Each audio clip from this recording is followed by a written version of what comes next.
Menino, sou Maíse, e quando vocês me viram caminhar, devem ter pensado, meu Deus, graças a Deus eu ainda sou moço. Meu Deus do céu, será que me aguarda uma bengala? Quando eu cheguei no Espiritismo com 15 anos, eu achava que eu nunca ia precisar de uma bengala. Mas depois de algumas dificuldades de saúde ano passado, e 7 meses numa cadeira de roda, graças a Deus, só falta a bengala. A bengala é uma terceira perna, muito útil quando as nossas pernas ainda não se fortaleceram o suficiente. E eu fiquei pensando que quando meus avós já eram espíritas, mas quando eu decidi que as viagens precisavam recomeçar, porque eu já estava quase completamente recuperada, tinha que ser aqui. Porque aqui foi a última viagem que eu fiz em março de 2020. E quando eu voltei para Brasília, minha filha tinha uma pilha de máscara, uma pilha de álcool em gel, e ela me disse, a partir de agora, não viaja mais, porque chegou uma pandemia. E aí, como todo espírita, eu pensei, que maravilha! Quando essa pandemia acabar, toda a humanidade vai ser melhor do que quando está começando. Nós somos muito ingênuos. Nós, os espíritas, somos mais ingênuos ainda. Porque nós imaginamos ainda que precisamos passar por grande dificuldade para nos transformar. E acredito que só quando, pelo amor e não pela solidão e a dor, nós avançarmos, teremos realmente aprendido. Eu fiquei pensando como somos felizes, porque não há nada como ser moço, não há. Não há nada como chegar a uma casa espírita na juventude, porque aquilo te marca para sempre, mesmo que você nunca mais apareça. E quando você permanece no trabalho, então existe a real transformação, por mais difícil que seja. E como somos felizes por estarmos juntos quando há tanta solidão pelo mundo. E, principalmente, somos mais felizes que o próprio Chico Xavier. Quando Emmanuel disse a ele, vamos levar 9 meses para psicografar o próximo livro, que vai se chamar Paulo e Estevão. O doutor Joviano, chefe do Chico, ofereceu o subsolo do escritório da Fazenda Modelo. Já que você vai trabalhar de madrugada, use o subsolo do nosso escritório. E o Chico agradeceu, disse que ia utilizar, pegou um monte de lápis e papel, uma mesa simples, uma cadeira, mas na noite em que o primeiro capítulo de Paulo Estevão foi psicografado, ele disse a Emmanuel, e o senhor sabe, eu senti tanta solidão, eu me vi tão sozinho aqui nesse subsolo. E Emmanuel, com aquele olhar 3x4 que ele tinha, disse, você se sentiu sozinho? Amanhã à noite eu vou trazer um companheiro para você. No dia seguinte, na noite seguinte, quando ele se sentou à frente dele, em frente à pequena janela, havia um sapo imenso, totalmente cheio de verrugas, horroroso. E o Chico, sem uma palavra, olhou para Emmanuel e Emmanuel disse, você não queria companhia? Aí tem. Era o sapo. Durante 9 meses, diariamente, o Chico chegava e já encontrava o sapo. 9 meses depois, quando Emmanuel psicografou fim dessa obra maravilhosa, que é Paulo Estevão, o sapo olhou para o Chico, pulou a janela e nunca mais apareceu. Óbvio perguntavam sempre ao Chico, mas você nunca perguntou a Emmanuel se era um sapo de verdade ou uma alma sofredora desencarnada na forma de um sapo? Sabe que eu nunca tive curiosidade, mas ele foi o meu companheiro durante 9 meses. Eu tenho certeza que eu falo para pessoas evoluídas que jamais desistiriam se tivesse a companhia de um sapo. Mas eu confesso a vocês que eu teria dito a Emmanuel, é um sapo que eu vou ter de companhia? Muito obrigada, já estou indo embora. A verdade é que nada fez com que Chico desistisse. E, às vezes, dentro do trabalho espírita, nós temos momentos de ter a companhia de um sapo. Nossa, mas você deve ser muito feliz, porque você trabalha numa mocidade espírita. Só quem já trabalhou numa mocidade espírita é que sabe. Tem dia que o companheiro aparece com uma cara ruim. Tem dia que ele brigou em casa. Tem dia que ele já chega na mocidade pensando, por que eu tenho o pai e a mãe que eu tenho mesmo? Por que as coisas não dão certo para mim? Por que eu não sou a cara do Paul Newman? A verdade é que na nossa juventude nós temos 1000 perguntas e felizes de nós se não tivermos todas as respostas. Porque se Deus quiser, um dia nós vamos sair da Terra com mais indagações do que conclusões, para que a nossa vida possa permanecer. E é claro, quanto mais jovens somos, mais a vida nos ensinará e mais as pessoas do contra farão tudo para que nós desanimemos. E desânimo e desistência, eu posso afirmar a vocês, estão fora da cogitação de vocês. Ninguém vem do espaço para progredir, para desistir, para fazer o que não é bom. Por isso, nós precisamos rever a nossa posição dentro da doutrina espírita. Muita gente pergunta, o que a doutrina espírita pode fazer por mim?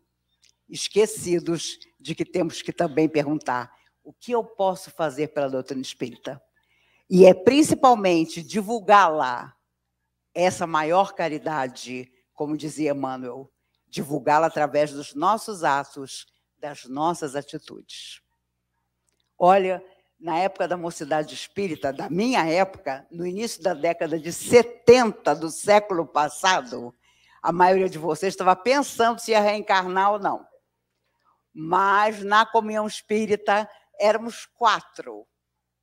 Fazíamos de tudo. Desde lavar o banheiro, porque a comunhão era pequenininha e não tinha dinheiro para pagar um zelador, até chamar a ficha para o passe de desobsessão, que é um aprendizado incrível, porque a pessoa que está obsediada não está no seu estado normal. E quando eu chamava uma ficha errada, o obsediado já partia para cima de mim. Antigamente mesmo, dizem que não se deve dizer essa palavra, mas eu digo, antigamente, não era como hoje, todo mundo sereno e confiante. Os espíritos sofredores incorporavam na plateia. A pessoa que estava incorporada levantava e vinha tomar satisfação com você, enquanto você fazia palestra. Então, imagine as coisas que aconteciam. Era do Arco da Velha. Nossa, Arco da Velha é velho também, né? Tá doido! Os meus 65 anos estão pesando. Falando nisso, Pedro, quando der mais 25 minutos, você faz assim. Se eu não te enxergar de propósito, você cai desmaiado. A verdade, meus amigos, é que há sempre um sabotador dentro de nós. Aquele que, na hora mais feliz do nosso destino, diz, você não merece, você não vai conseguir, para que você está nesse caminho? Você é um bobalhão, olha lá fulano aproveitando a vida, fulano não dá um grão de arroz para ninguém e dá tudo certo para ele. Sempre que eu falo sobre isso, me recordo do meu amigo Maurício, da época de mocidade. Ele tinha um vizinho pavoroso. O homem olha, mas tudo dava certo para esse homem. Ele tratava o cachorro mal, a mulher mal, o filho mal, a empregada mal, e tudo sorria para ele. O Maurício, aquela coisa, fazia cesta básica, levava lá no final do mundo, frequentava a mocidade sem faltar, desempregado, sozinho. Ninguém ligava para ele. Uma coisa louca. Um dia ele foi no Chico e disse: Chico, eu não entendo a vida. Meu vizinho não tem moral nenhuma. Felicíssimo. Tem dinheiro, tem tudo. Eu tento trabalhar na mocidade espírita, tudo dá errado. Chico abraçou Maurício e disse: que bom, meu filho. Seu vizinho ainda está semeando. Eu e você já estamos colhendo. Nunca me esqueci disso, porque a verdade é essa mesma. Quando a vida parece ir contra nós, é a colheita daquilo que nós semeamos um dia. E aquele que vive na flauta ainda está semeando. Que nós possamos, inicialmente, semear felicidade. Onde houver sofrimento, que nós levemos simpatia. Há tantas palavras novas, mas se elas não nos dizem nada, não mudam a nossa atitude, não adianta. Fulano tem que ser empático. E nunca houve tão pouca empatia. Fulano tem que ser solidário. E as pessoas nunca fugiram tanto da verdadeira solidariedade. Então, não adianta que o dicionário mais atual traga palavras que definam os nossos sentimentos. É preciso, como disse a música dos nossos queridos, saber viver. Porque senão nós teremos sempre as dificuldades emocionais, psíquicas, espirituais. Vamos fazer como antigamente, que todo mundo colocava a culpa dos invisíveis sofredores, e nós sabemos que nenhum invisível sofredor consegue se ligar a nós se nós não o chamarmos com a nossa atitude ou nosso pensamento. Ele não fica 5 minutos conosco. Então, se está conosco, ou é para aprender conosco, ou é porque encontrou alguma afinidade. A afinidade deve ser sempre com aquele que ilumina, que produz, que vivencia o que é positivo. Tenho dificuldade na casa espírita que eu frequento? Vou à diretoria conversar. Não deixo passar nada, porque a doutrina espírita talvez seja a única religião que não permite que nós coloquemos debaixo de algum tapete as coisas que nós não queremos discutir. Muito ao contrário. Tudo vem à luz e nós temos que ter sinceridade para estarmos bem. Aquela casa eu não frequento mais, porque o passe lá é muito fraquinho. Não resolveu a minha vida. Mas somos nós os solucionadores da nossa vida. Ninguém mais. Os amigos nos apoiam, os mais experientes nos falam da sua vida, da sua existência, mas nós precisamos caminhar por nós mesmos. Esses encontros existem para que nós percebamos que as nossas questões são as mesmas e que podem ser solucionadas, sim, com conversar, com diálogo. O espírita até hoje, e que vocês não façam assim, é a pessoa mais melindrosa que existe. Se você diz que ele não fica bem de vermelho, meu Deus, ele já faz uma cara feia. E ainda diz, eu sou muito sensível por causa da minha mediunidade. Não, não é sensível não, é bobo mesmo.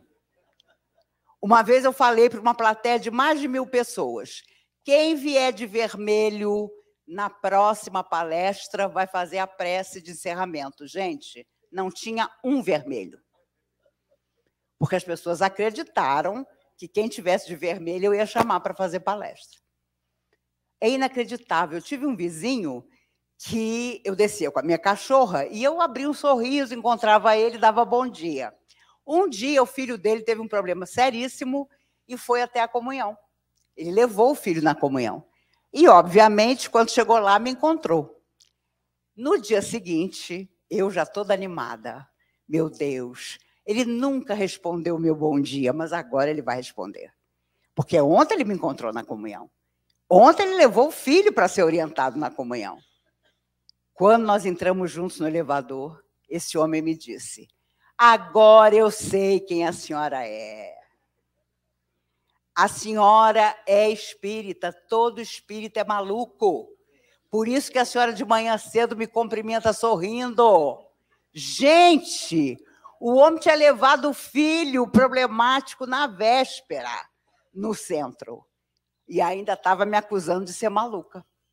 Eu tenho um amigo que diz que nenhum de nós tem o rosto normal. Nós temos rosto de quem não é desse mundo. No dia que ele me disse isso, não tenham dúvida, eu fiquei meia hora no espelho do banheiro, me olhando. Meu Deus, será que é isso mesmo? Será que nós espíritas não temos cara de quem é desse mundo? Porque as pessoas têm mil fantasias sobre nós. Uma vez, numa conversa, eu disse: um dia o Chico me disse: você conheceu o Chico? Eu falei: conheci. Infelizmente, não segui os exemplos, mas conheci. Aliás, eu tenho o privilégio de dizer que foi ele que me ensinou que eu não amava ninguém. Porque em 76, quando ele esteve conosco, no Congresso Mundial de Jornalistas e Escritores Espíritas, passamos a noite no ginásio de esportes. Tínhamos feito uma mesa, a mocidade. Vocês sabem que o jovem gosta de comer.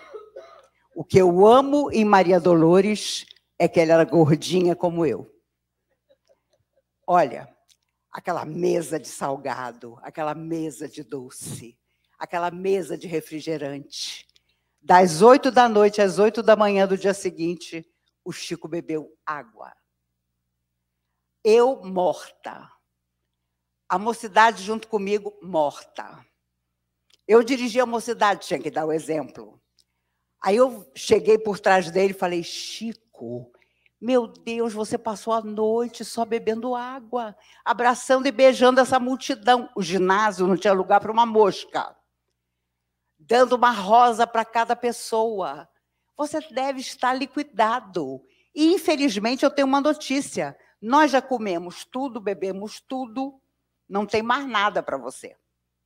Mas você deve estar liquidado. Ele abriu um sorriso e disse: minha filha, o amor não cansa nunca. Eu estava destruída, querendo ficar 3 noites dormindo. Então eu vi que eu não amava ninguém. Nunca me esqueci dessa frase dele. Sabe, quando ele foi de carro, de Uberaba até Brasília. Amanhecia, ele pediu para parar o carro. Saiu do carro. Quando ele olhou Brasília, ele disse: aqui é a terra dos grandes reencontros espirituais. Um dia, quando os seres de outros planetas vierem se reunir com os dirigentes da Terra, o encontro será em Brasília. Por isso, ele completou: tanta gente veio para cá e nunca mais voltou para a sua terra. Meu pai, quando eu tinha 9 anos, chegou em Brasília para passar 2 anos. Nunca mais fomos embora. Eu tenho 65 anos. Então, a verdade é que tudo aquilo que o Chico dizia, você ficava de olho. Tinha um homem chamado Jorge, um mendigo em Uberaba. Ele tinha uma ferida na boca que ia até a orelha. E aquilo sangrava permanentemente. Quando ele aparecia sábado de manhã: Chico, eu só vim te dar um beijo. Os espíritas faziam aquela cara horrorosa. Vocês já viram a cara horrorosa do espírita? É quando você chega na hora errada. Quando ele está a fim de uma fofoca e ele aparece para obstruir a sua fofoca. Quando Jorge aparecia: Chico, eu posso te dar aquele beijo? E o Chico: Jorge, eu estava esperando o seu beijo. Obviamente, quando o Jorge beijava o Chico, sangrava a bochecha do Chico. Milhões de lenços apareciam. Lenços dos espíritas preocupados, porque o sangue do Jorge estava na bochecha do Chico. Um dia alguém chegou com a notícia: Chico, o Jorge morreu. Os espíritas em volta, graças a Deus. Meu Deus, vocês já não viram isso? Oh, então vocês não estão no mesmo espiritismo que eu. Ai, meu Deus, graças a Deus, eu nunca mais usei aquele lenço que eu emprestei para o Chico, joguei fora. E o Chico, com os olhos cheios de lágrima, disse: ah, que saudade eu vou sentir do Jorge, porque vocês não têm ideia de quem era o Jorge. Chico, quem era o Jorge? E graças a Deus o Chico morreu sem contar para ninguém quem era o Jorge. E até hoje eu fico imaginando, meu Deus, quem era o Jorge? Para o Chico fazer questão daquele beijo sangrando. Imagine que espírito de luz que estava ali, vivendo o seu último momento de prova, na rua de Uberaba. E nós ainda somos, às vezes, aquele espírita que escolhe serviço. Não, hoje eu não vou, porque hoje é aquele troço chato, que o meu suor corre no chão, muito complicado. Não, é aí que nós devemos estar. Quando o Chico tinha 7 anos, vivendo com a madrinha que o maltratava tremendamente, ela fazia questão de não dar comida para ele. E a mãe dele tinha dito: eu estarei sempre te protegendo, mas nada da mãe aparecer. E ele ia chorar no quintal, morto de fome. E um dia apareceu um cachorro, que parecia um lobo, com um jatobá na boca. Colocou no colo do menino, Chico. O Chico olhou aquilo, o jatobá é duro. O cachorro, vendo que ele não ia conseguir abrir, pegou o jatobá, com os próprios dentes, esmigalhou o jatobá, botou no colo do Chico para o Chico comer. Durante 4 meses, diariamente, o cachorro levou um jatobá para o Chico. E só muitos anos depois, o Chico descobriu as propriedades alimentícias e vitamínicas que tinha o jatobá. E, de novo, a pergunta: você nunca perguntou, Chico, se o cachorro era encarnado ou desencarnado? Nunca perguntei. Mas, graças àquele cachorro, durante 4 meses, eu não passei fome, recuperei minhas energias e pude continuar. Meus amigos, nós ainda estamos esquecidos de todo o bem que as forças do amor podem fazer por nós. Nós ainda nos esquecemos de orar, de pedir, de agradecer, de trabalhar. Porque é como, se você não trabalha no bem, é como você ir a um banco onde você não tem conta e pedir um empréstimo. O gerente vai dizer: não posso lhe ajudar, o senhor não tem conta aqui. Então, pensemos sobre isso. Quando eu comecei a fazer palestra, eu tinha feito 16 anos, 2 semanas antes. E Dr. Bezerra de Menezes disse: vamos comemorar, minha filha, lembrando a você esta frase que está no Antigo Testamento. Lembra-te do Senhor nos dias da tua mocidade, antes que venham os maus dias, nos quais dirás: não tenho neles prazer. Nunca me esqueci dessa frase. Não foi por acaso que o Dr. Bezerra me disse isso. Foi para que hoje eu estivesse aqui para lembrar isso a todos vocês. Lembra-te do Senhor nos dias da tua mocidade. Porque nós não sabemos o que nós prometemos, o que ainda vamos passar, e os anos passam tão depressa. Ontem eu tinha 15 anos, caminho para os 66. Dificuldades surgem, sonhos não se realizam, frustrações acontecem, mas há muita coisa extraordinária também. E posso dar aqui um testemunho. Vocês vão viver muitas alegrias, mas a maior de todas, tenham certeza, será quando vocês forem dormir e souberem que fizeram alguma coisa pelo seu semelhante. Não há nada maior que isso. Nem amor, nem amizade, nem saúde, nada maior do que esse sentimento. Há muitos anos atrás, mocidades espíritas visitaram Chico Xavier e Humberto de Campos incorporou no Chico. E alguém perguntou: Humberto, que conselho você nos dá? E ele disse: a vocês que são jovens, eu aconselho 2 perguntas. Toda noite perguntar: o que eu fiz hoje que um verdadeiro amigo de Jesus teria feito? E o que eu fiz hoje que um verdadeiro amigo de Jesus não teria feito? Se vocês responderem toda noite essas 2 perguntas, seguirão sempre o caminho do bem. Vamos a isso. Nesse encontro e em outros que virão, vamos questionar, porque a doutrina espírita é uma filosofia questionadora. Não vamos ficar inertes, não vamos ficar sem nossas respostas, mas vamos, antes de tudo, apresentar trabalho. Antes que o Pedro tenha uma crise apoplética, ainda não é o momento do seu desmaio? Posso ficar mais 5 minutos? Houve um grande general americano chamado Douglas MacArthur. Ele tinha 2 metros de altura. Ele era tão respeitado que foi ele que subiu no navio onde estavam os japoneses para se render quando a Segunda Grande Guerra acabou. E, em nome do mundo livre, ele assinou aquele livro em que os japoneses encerravam a Segunda Grande Guerra. Mas era um homem impressionante. Tem muita história sobre ele. Mas ele, quando tinha 18 anos, foi a um baile do exército e viu uma menina de 14 sentada. Naquela época, vocês estavam até em outra encarnação.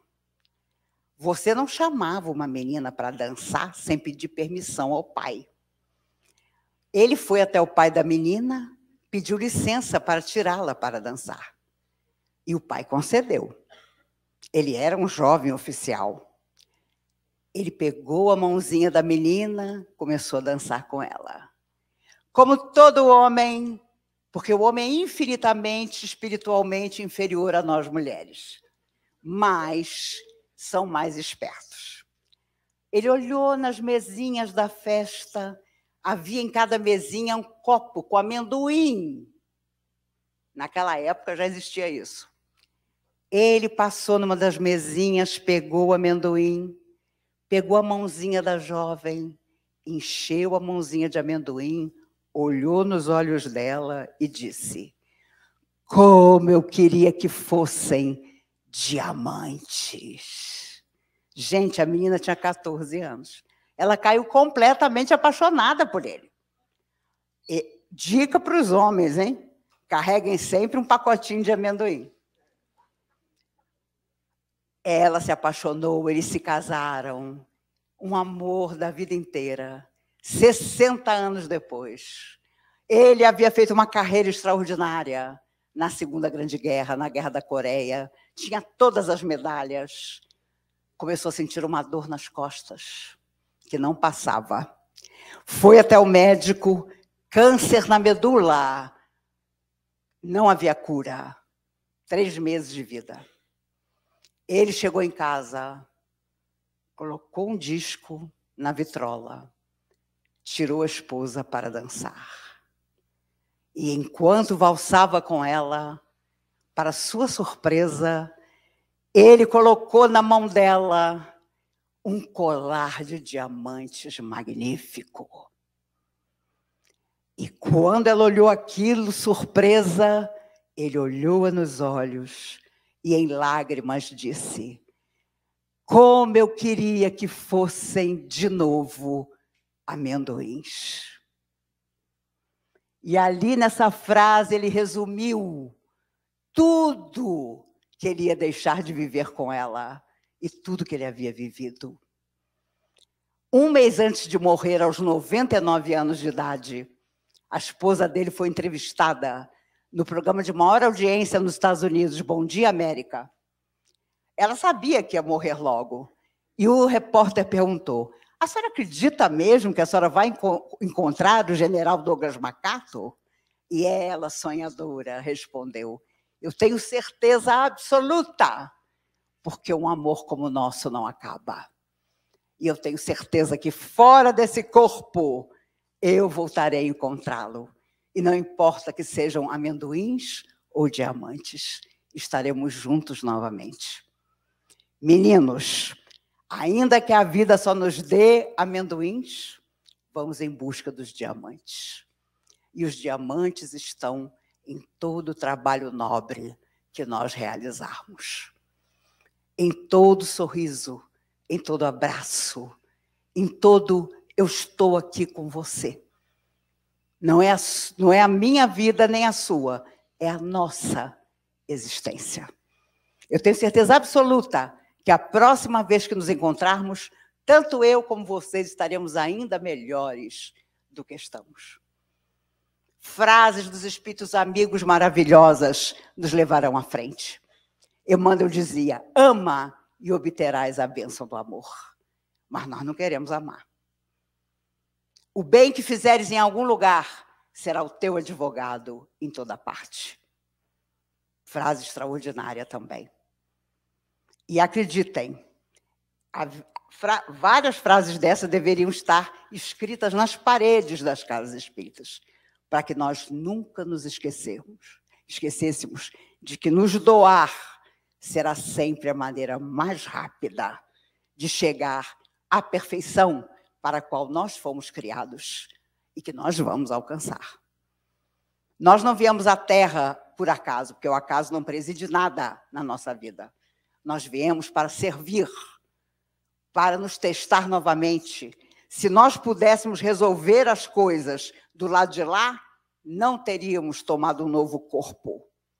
Se nós mergulhamos num corpo, não importa a família, não importa os amores, não importa nada. Importa a nossa caminhada, que nós possamos caminhar. Jesus, quando trouxe Lázaro de volta à vida, podia ter dito: Lázaro, eu trouxe você de volta, agora me segue. Não. Desatai-o e deixai-o ir.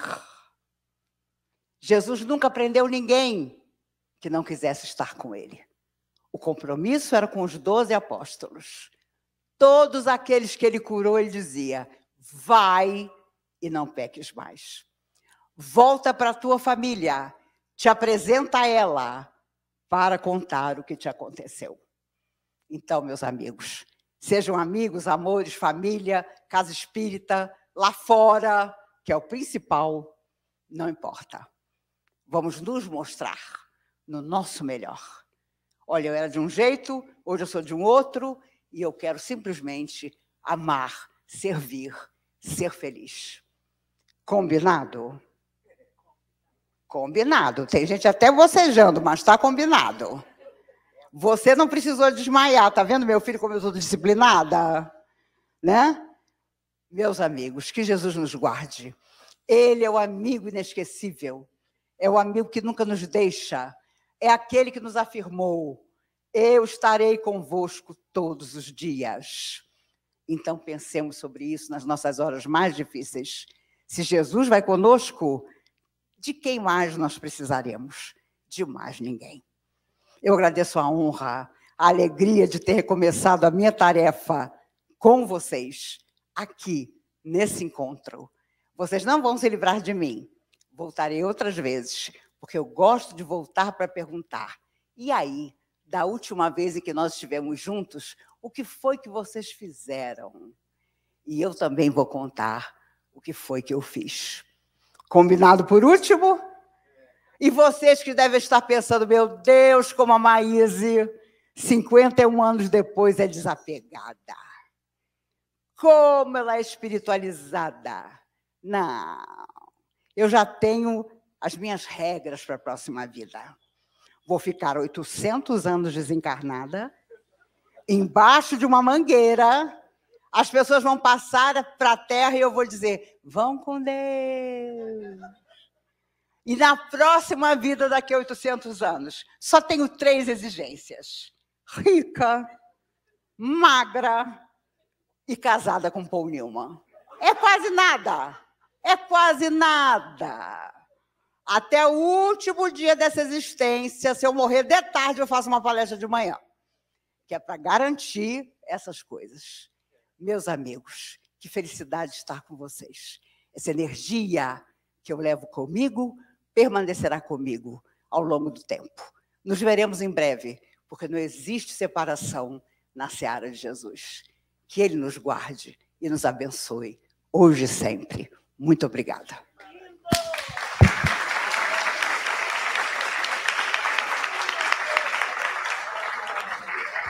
Meninos, obrigada, mas eu conto com vocês. Se faltar um bônus hora para entrar em nosso lar, esse aplauso eu vou cobrar. Ah, não, eu fui aplaudida, mas eu não queria. Combinado.